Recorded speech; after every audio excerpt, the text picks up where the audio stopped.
জানো মা, আমি না কবিতা লিখেছি, তোমরা পড়বে কি তা? মার কাছে এসে খাতা মেলে ধরে ছোট্ট অপরাজিতা। রাগী চোখ মেলে মা তাকে বলেন, মাথা কি খারাপ হলো? ছাইপাশ সব না লিখে বরং অঙ্কের খাতা খোলো। মুখ ভার করে গুটি গুটি পায়ে গেল সে বাবার কাছে।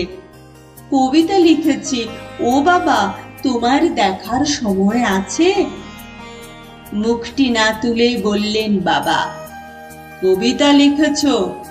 বেশ, পড়ব তো বটে, আগে খবরের কাগজটা করি শেষ। অগত্যা গেল দিদিটির কাছে, ডাকলো সে, দিদি আয়, দেখ না কেমন ছবিটা এঁকেছি ছোট্ট এ কবিতায়। দিদির দু চোখে টিভি পর্দার ঝলমলে রোশনাই। বলল, কবিতা তুই লিখেছিস? কবিতা না, ওটা ছাই। অপরাজিতার চোখ ছলো ছলো, বুকে কান্নার ঢেউ। তার লেখা এই প্রথম কবিতা দেখলো না পড়ে কেউ। একা ঘরে বসে সামনে তাকালো, মালাতে সাজানো ছবি। স্নিগ্ধ দু চোখে রয়েছেন চেয়ে সহজ পাঠের কবি। কবিতার খাতা মেলে সে ধরল, ঠোঁট দুটো থর থর।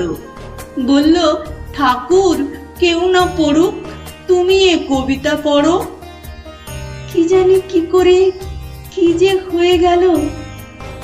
এ কথার সাথে সাথে রবি ঠাকুরের মালা থেকে ফুল ঝরলো সে খাতাটাতে। মনে হলো তার সামনে দাঁড়িয়ে বুঝি রবীন্দ্রনাথ।